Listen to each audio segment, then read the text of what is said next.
Hi children, it's Nicola again. Nice to see you all. Now today's story is called The Scarecrows Wedding. This is one of the favourites at Nicola's. We read this one quite a bit. Now this one's all about scarecrows. And they do exactly what they say. They scare the crows. Betty O'Barley and Harry O'Hay were scarecrows. They scared lots of crows every day. Harry loved Betty and Betty loved Harry. So Harry said, "Betty, my beauty, let's marry. Let's have a wedding, the best wedding yet, a wedding that no one will ever forget." Betty agreed, so they hugged and kissed. Then Betty said, "Harry, my dear, let's make a list." "Just as you said Harry O'Hay. So they wrote down the things they would need on the day.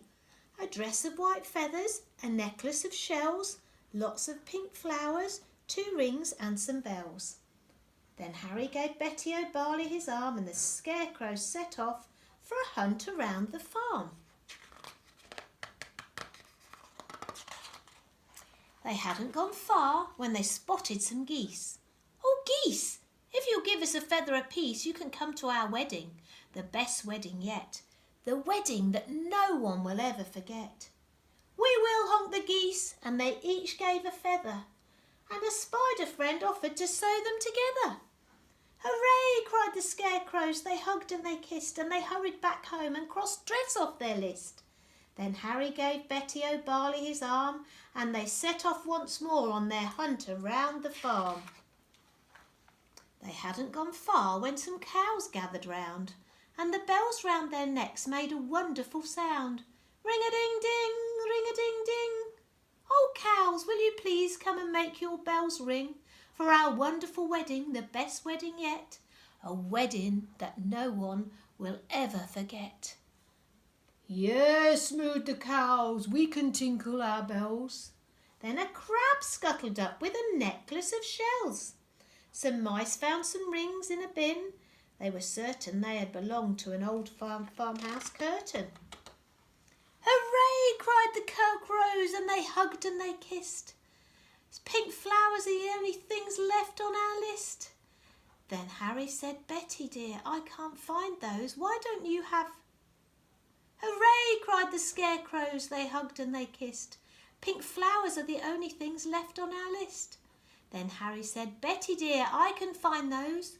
Why don't I pick some while you have a doze?" Pink flowers, buzzed a big stripy bee. "I can find you a pink flowers. Just follow me." So the bee led the way, and they travelled for hours till they came to a field full of pretty pink flowers.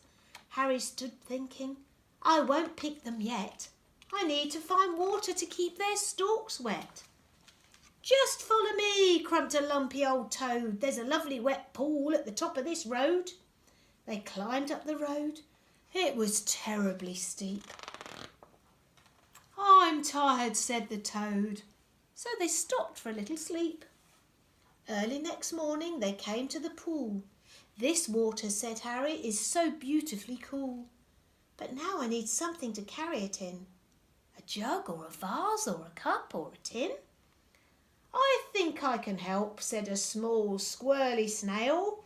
"I can show you the way to a very fine pail."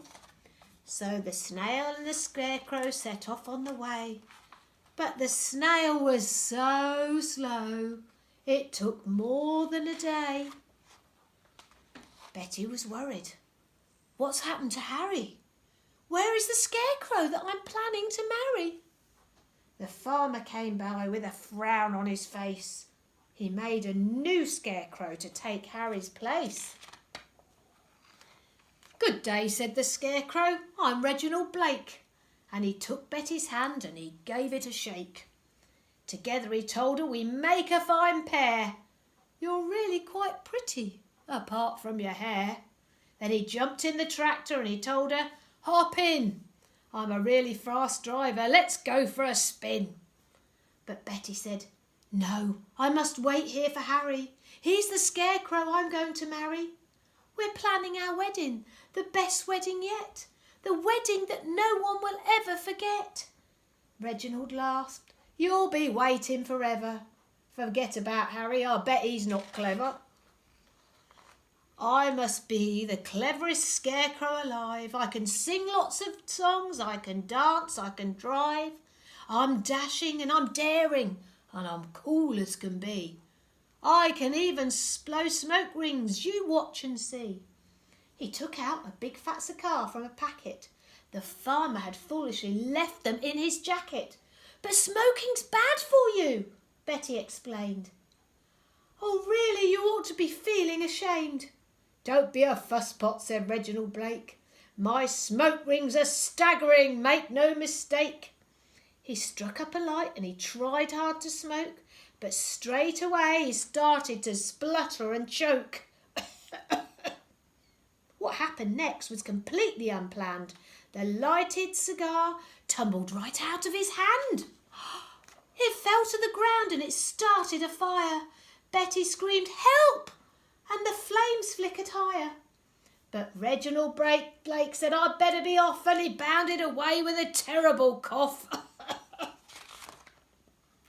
Then suddenly who should appear on the farm but Harry O'Hay with a pail in his arm. Betty, cried Harry, my own future wife. He poured on the water and he saved Betty's life. Then they picked up the flowers and they hugged and they kissed and they said, now that's everything crossed off of our list. So Betty O'Barley and Harry O'Hay wed one another the very next day. And everyone, even the snail who was late, said, don't they look happy? And don't they look great?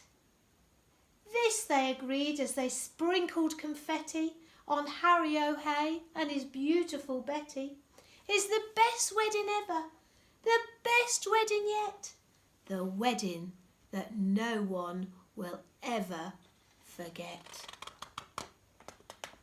There. Hope you enjoyed that one, children.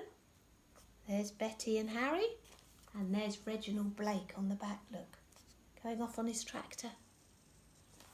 And tomorrow I'll read you another story. I wonder what it will be next time. Bye, children.